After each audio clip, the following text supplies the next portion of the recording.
सुने में आता है गाँव से बारात गए उत्तर प्रदेश में जो बघौज घाट थाना के जो आनंद नगर में से बारात लोग के चल गए मछली खा के खूब मार हो ना एजा मछली एजा का मछली तो सदबे ना कई। अच्छा एजा अपना मछली बने सदल ना। हां वही खातिर तू के कहत असन कि वजह से लोग वाल तो मछली खा के जोत रहल ए समार हो गेल खूब ना।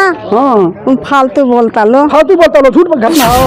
इस घर की कुछ महिलाएं भी हैं जो कि पहुंच के रूप में आए उन लोगों से बात करेंगे। भागिए मत आप लोग भागिए मत देखिए भाग रही हैं लोग। अच्छा ये बताएं रउआ पहुनी है बताइए पहुनी है का लागे हम लइके बाके हम उनके फुआ लागे। अच्छा उनका फुआ लागे हम तो रउआ तो खूब माने सेवा भइल हो यार पतोया आई त आई रहती तब न सेवा करती बिना पतोया काहे के लिए क्या बिना आइले इतना सेवा करली ता दे तो कितना सेवा करली।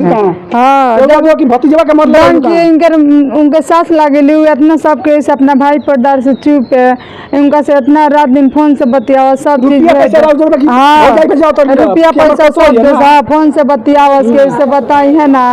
इनकर अपने चचेरू बहन है इनके बहन के बेटी के लइकनी है इतना ही जानत रही मानत रही है के से ना कहीं इतना तारीफ करी है। वो गरीब गुरबा रही तो उठा ले कि हमार लड़का बड़ है गरीब गुरबा चल गेल बा पतोया नहीं खेरा उड़ाई तो पतोया दौरी में पकवान बना के धइल लेकिन के पतोया त खाई हां दौरी में गरम बना के रखल रहे खातिर ना दौरी बिन हां कनु काजी लोग काम हरदनी हनाई त चाची लोग आई लोग का लागन लइकवा के हम टोला संदीप कुमार और आप देख रहे हैं बैरागी लाइव न्यूज। अभी पहुंचा हूं बिहार के गोपालगंज जिले में। गोपालगंज से और देवरिया से बड़ी खबर निकल के आई हुई है। आप सुने होंगे कभी मछली के मुर्गे के लिए मार होती है कभी मुर्गे के टौनी के लिए मार होती है। उसी तरह का जो कि गोपालगंज जिले के भोरे थाना क्षेत्र के खुर्तिया से बारात चल के 11 जुलाई को चलकर और बिहार उत्तर प्रदेश के देवरिया जिला के बघौज थाना क्षेत्र के आनंद नगर गाँव में बारात पहुंचती है जहाँ पे मछली खाने के लिए मार जाती है। और वो बेटा पक्ष के घर पर मैं मौजूद हूँ जहाँ से बारात चल के उत्तर प्रदेश के देवरिया जिला के जो कि बघौज थाना क्षेत्र के आनंद में पहुंचती है। और लड़के के पिता से हम जानने का प्रयास करेंगे जो कि लड़के पक्ष पर बेटिया पक्ष द्वारा आरोप सीधा लग रहा है कि मछली खाने के लिए मार होती है और वहाँ पे मारपीट में जो कि घटना तब्दील होती है। लड़के के पिताजी मेरे साथ मौजूद है और लड़की के माताजी मेरे साथ मौजूद है। पतोही के बियाह हो गइल कारल हम सब लगा के लेके गए रहनी बारात में के आनंद नगर। अच्छा हां तो हमरा साथे नो लड़की के नानी और लड़की के माई घात को दिया लड़की के मामा हमरा मरद सजुरा गइल जबरदस्ती से कहले बियाह होई काल कोई जना बरातियो पिटाइल बड़े बराती तो हमारे थी दुकान बड़ जना के लइका पिटाइल बड़ा हाथ उनका फट गेल बा देवर के हमरा हाथ बच गेल बा पैथी खूब फाटला से तो ए लाग गेल बा त रउआ इंतजार रे करत रह गनी के बारात आई दौरी में पतो उतरब हम ना जानी कि बहन हमरा साथे घात करी। अच्छा उ गरीब रहल से तो कहत से बहने के उठा ला हमरा लड़की के ओइ जा रखला से अपना मैथी में मामा के लड़किया रहल से कहत रहल से कि उठा ला हमरा लड़की के हमर नातिन के हो तू बेटी बाड़ू जान मन करब। शादी विवाह तय हुआ और आज इस तरह से हो गया है। शादी साल भर से तय रहल है। अच्छा ये बताई कि लोरा घुमा के परछावन कइलर नहीं कि ना तो लड़का के हमरा कुर्सी चला के ओकर सास हमर मर्द के करत हमर लड़का उठ के आए। लड़के कहाँ हैं आपके? लड़का हमर देवरे थी बाबू अस्पताल में चोटिल बताया जा रहा है। ठीक है अभी ना उतना ठीक नहीं खा। अच्छा तो हम पढ़ौले रहनी ओकरा के बेटी दुका बोला बेटी बीए ले अपन पैसा लगा के हमर लड़का बड़न माजिल न ले जाकर वही बेरा 10 बजे 8 बजे चल गए परीक्षा दिया। तो परीक्षा दिवा के यहाँ एकदम 5 बजे 6 बजे अपन हम 1000 2000 रुपया दे के भेजे वो लड़का हमारे दिन भर रही अहन साँझना कब लेट हो जाए तो वजह रहिए जाए सब बियाह के दिन परीक्षा दिवा के अलन पीड़िया भेल बनी हरी अथी आम कटहल फूल सब फिर होली के दिन सब उदासी तो होई सब कह के भेल बनी इतना पैसा लगा के ऊपर तो ये कारण पैसा लगल बनी गहना बिकू में 3 लाख के 4 लाख के ले गल बनी बड़े बड़े हार कान में के झुमका पैजे हाँ सारा चीजें ले गए रहनी एगो कमी ना कैले रहनी। और कपड़ा तो वो गड्डी के ले गए गड्डी बेटी में VIP में आएगा गांठे गई रहा सारा कपड़ा वाला तो सीजवा बसवा के फोड़ के छीन ले बालो। हाँ सारा छीन ले बालो मार पीट के अब छीन के अब एथी भगा दिल बालो एथी के हमरा लड़का के हाँ। बम्बई कमात रहल तो बम्बई कमात रहल तो बाहर नु उ लड़किया के माई आ लड़किनिया बुला लिहल लो बुला के ओकरा के 10 दिन ले घर में रखले रहे लो छिपा के। हमरा पता लाग गई तो हम कहनी कहाँ लड़का हमारे बाटे आदमी कहल तो हम पूछनी लड़का से कहाँ रहल तो कहता वही जब बुला ले रखले रही तो रखले रही तो अंत में तनी बताई कि राउर पतो या तरे तरवा का उनका एक्सेप्ट करब शादी ब्याह करे के मूड में बनी राउर जन होखे वाला पतो ही करो। हाँ तब शादी ब्याह कर ले। पिताजी हैं जी बारात गई थी 11 जुलाई को यहाँ से जी जी गए थे। जो बहुत क्षेत्र के आनंद नगर में बारात गई थी तो बताया जा रहा है बेटिया पक्ष द्वारा जो कि मछली के मुर्गे के लिए आप लोग खाना ना ऐसा कोई बात नहीं है, नहीं, मछली की सवाल नहीं है, सब गलत बात है। ये भी जो लड़की पक्ष द्वारा आरोप लगाया लड़की पक्ष के वो लड़की के पिताजी हैं लड़की के नानी है लड़की के माँ है जो कि आरोप लगा रही है कि लड़का जो कि दारू के नशे में आता और गुटखा खाता और शराब पीता था। सब बेबुनियाद है, सब गलत है, सब गलत है, गलत बात है। दारू पी के नहीं गया था लड़का। ना कुछ नहीं, लड़की सीधा आरोप लगा रही है, लड़की लगा रही है, सब गलत ये भी बताया जाए कि बेटा पक्ष के लोगों की बेटिया पक्ष के जो कि गाँव के लोगों को दौड़ा दौड़ा कर मारे हैं। गाँव के लोग बारात वालों को दौड़ा दौड़ करके मारे हैं। सत्य घटना है ना, एकदम सत्य घटना है। हम लोग किसी तरह भाग करके आए हैं। जो बता दें मित्रों कि जो कि हिंदू रीति रिवाज के जरिए जो कि जयमाल हो गया था और जो कि बरनेत करने गए थे उसी समय लड़की के मामा जो होते हैं दारू पी के और अंगना में उत्पात मचा देते हैं। उसी दौरान जो कि मार हो जाती है और जो कि झगड़ा जो तब्दील में बदल जाती है जो कि लड़के पर सीधा सीधा आरोप लगा कि लड़का दारू पी के गया था। हम जानने का प्रयास करेंगे। इन पे आरोप लग रहा है 3.5 लाख रुपया और जो कि सोने की अंगूठी और एक गाड़ी की आरोप लग रहा है कितना रुपये में हमने दहेज दिया। ये घटना होता है जो बता रहे हैं कि 3 लाख रुपया दहेज दिए, सब असत्य है, गाड़ी भी दिए हैं, सब गलत है। गाड़ी दिए हैं न दहेज दिए हैं न रुपया लिया, मंगनी शादी कर रहे हैं। कितना बिको चढ़ाए हैं? बिको हमारे टोटल शादी में खर्च पड़ा है 15 से 16 लाख रुपया। 15 से 16 लाख 16 लाख लेकर रुपया कपड़ा इसे लेकर के गए थे हमने 125-26 साड़ियाँ 126 उसमें बनारसी भी साड़ी थी, बहुत वीआईपी साड़ी कपड़ा थी, सारे वो लोग लूट लिए। बिको गहना कपड़ा लता उसमें गाड़ियाँ भी थी, बहुत कुछ चीज था। टोटल हम जोड़े हैं 15 से 16 लाख रुपया। बताया जा रहा है ये भी कि लड़की को आपने जो कि पैसा रुपया लगा के गांव के लोगों द्वारा बताया जा रहा है। मेरे लड़की को आपने अपने पैसे से पढ़ाया है। लड़की को BA कराए हम, परीक्षा दिलवाए हम, सब कुछ हम करवाए हैं इंटर के बाद से।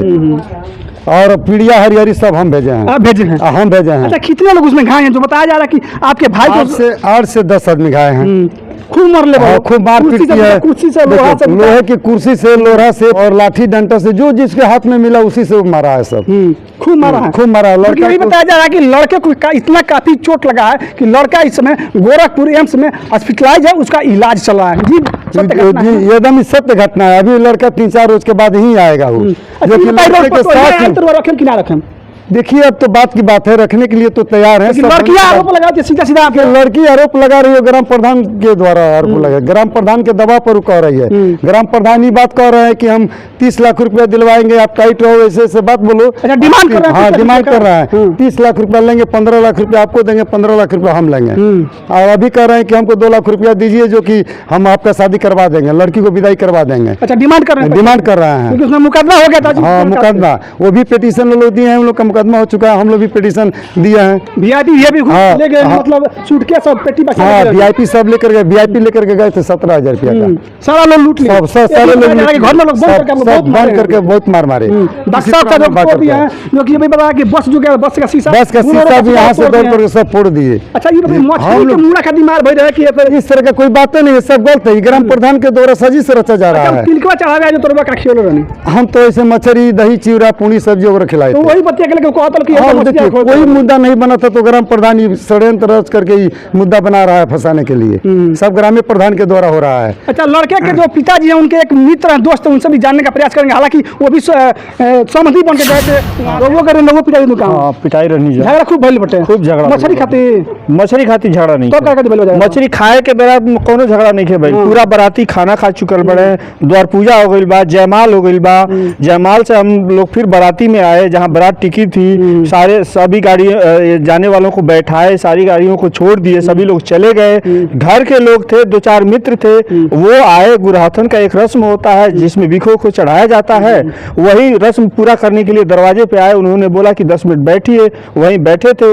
उसके बाद वो आए, बोले चलो। हम लोग गाड़ी से सामान निकाले और सामान दरवाजे पे रखे। हाँ तब तक कोई खाना वहाँ खिलाने वाला कोई नहीं था, हम ही लोग खाने के लिए बाकी थे। 10-20 आदमी बस बाकी थे, सभी लोग खा चुके थे। उसके बाद कोई बोला खिलाने वाला नहीं है, हाँ किसी को भेजो, तो कोई आ नहीं रहा था। तो एक लड़का गुस्से से बोला खिला नहीं रहे तो बारात किस लिए मंगाए हो, हाँ ये ऐसे बोला, कम से कम खाना तो खिलाओ। उसी पे गुस्सा हो गया, मार हो गया, उसी पे मार चालू हो गया, मार हो गया, चालू हो गया उसी पे और लास्ट में क्या कहते हैं बताइए राउत पतो या आई रखें कि ना रखें। देखिए हम तो रखे के तैयार बनी, पतो यदि आवे तो रखे तो तैयार बनी, लेकिन ग्राम प्रधान हो जाके आवे न दी है। क्या कहत में ग्राम प्रधान के 2 लाख रुपया दे तो वो विदाई करेंगे, बियाह करेंगे। डिमांड करते हैं। हाँ हाँ उनके डिमांड बाटे कि खर्चा पानी करी हम बियाह करवा दे। अच्छा खर्चा पानी मान हाँ आ ना इंगा करब तो मुकदमा करवाए, 30 लाख रुपया वसूलवाए आ जौन बात तब जौन बात रोबा ई दोनों की थाना में तोरी रो एप्लीकेशन देले हम एप्लीकेशन बगंज थाना में दिए हैं। लड़का के जो कि लड़का के जो दूल्हा बन कर उनका भाई बना जो देव सो बलिया नहीं बना का हो नहीं बतानी तू सो बलिया बन कर देला तू कहां तू गाड़ी पे बैठा के भाभी के परीक्षा दिवा के ले उतरला। सही बात बा, परीक्षा दिवा ले उतरला तो तू पिटाल तू कहां बड़ो तोर तो मार ले बोलो तू मार ले बोलो तो सो बलिया सब 10 ले लो। हां पैसा जल्दी तो लगा तो ले तो जा ना पैसा नहीं तो लेता के तब कहाँ से तब तरह के सेवा करियो बताओ। सब पापा दे तो ले तो नहीं, पापा तार दे तो लेके जा तो लगाइयो बैठा के दुकान तो बहुत जाइलो ना तुम देवर के थोड़ा हक होला बोला नु इधर जानत रहनु चला जो कि देवर हम वनी हो दुकान पिटेल बताओ तो ना कि हम गाड़ी में बैठा के आ पेपर दिवा के भाभी के लिया जाता नहीं हमरो को जो कि लोहा डंडा से पूछ देला सरकार से मांग कर चाहतन सरकार से मांग हम ये करे चाहतन कि अरे मान ली कि हर घर बेटी बहन बा, सबके मान सम्मान प्रतिष्ठा एके होला, चाहे कितने के धन संपत्ति कमा ले कुछ भी होके। तो हम ये कहतनी कि जौन बात उत्तर प्रदेश से बिहार को बहुत लम्हर चीज नहीं है, अरे दोनों बॉर्डर के चीज बटे, दोनों प्रदेश के इज्जत प्रतिष्ठा बचा रहे आ प्रशासन हो जाके जौन बात उचित जांच करके आ एक के जौन बात या तो कानूनी प्रक्रिया से करके फरियाद दे आ नहीं तो मान मनौता कह के जौन बात दोनों आदमी के घर बसा दे। खूब धूमधाम से आयोजन में कि ब्याह लगे नहीं खूब बढ़िया से धूमधाम गांव के लोग का तो दुकान 22 गो स्कॉर्पियो के रसिया 22 गो स्कॉर्पियो रहे, एगो बस रहे, मसाला रहे, ओकर बाद से ऑर्केस्ट्रा रहे, भांगड़ा रहे, माने हिंदू रीति रिवाज से कोनो भी सिंगा भी था, कोनो कमी करे नहीं, कोनो कमी हम नहीं फिर भी जौन बात लड़की के मामा द्वारा जौन बात दारू पी के विवाद फैलावल गइल आ फैलावला के बाद से लड़की के मामा आ वही के प्रधान ये 2 जना मिल के जौन बात जाके मारपीट कराओ लो, मारपीट करा के जौन बात शादी ना होके दिया लो, जौन के लोग जौन बात पार्ट जमा खोल के भागल बलो जान बचौले बाटे। प्रशासन के सहारा लियल गल जे भी लोग बचा रहे वो प्रशासन लोग के मदद करके अपने यहाँ ले जाके वो लोग के सुरक्षित जौन बात छोड़ला बाटे। आसे मान ली कि शादी में हमार बहुत ज़्यादा खर्च बढ़ गई और वो आरोप लगाओ तो लोग कि 3 लाख रुपया नगद हमके दिला बन जा चाहे 1.5 लाख दिला बन जा, ये तरीका के बिल्कुल कहीं नहीं है।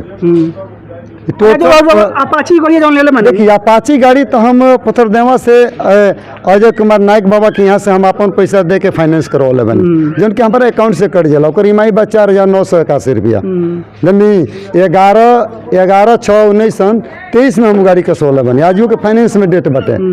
आ लड़की के पिताजी 1 रुपया हमरा के नहीं दिले, ऐसे के मान ली कि हम 100 रुपया मन उनका के दिले कि लड़की के पिता यदि दिले होखस तो हम कमाने के तैयार बनी।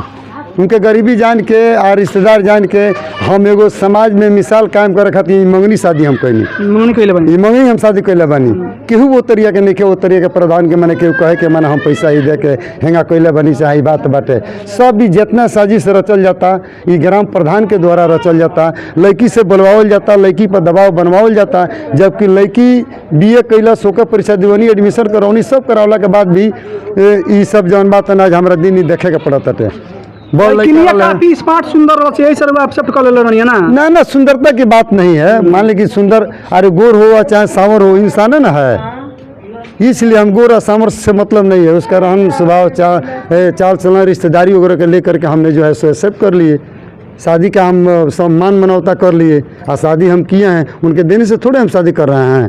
हम लोग खाना भी वहाँ नहीं खाए हैं, साला एक मिठाई भी नहीं पानी पिए हैं, मिठाई भी पानी वगैरह नहीं पिए हैं। जैसे हम लोग यहाँ से गए बाकी कुछ शादी का रस्म पूरी हुई थी, कुछ बाकी थी गुरतन वगैरह का, और उसके बाद से वही पूरा करने के लिए हम लोग गए थे। उसके बाद से लड़की का मामा ने ग्राम प्रधान मिल करके मार झगड़ करवा दिया, सारा बीखो गहना नगद रुपया जो 2,31,000 रुपया था छीन लिए। और किसी तरह हम लोग प्रशासन का कॉल करके जान बचा करके भागे, जब हम हाथ पाए पर भागे हैं वहाँ से अपना सब काट दिए थे कि लोग चिन्हे न।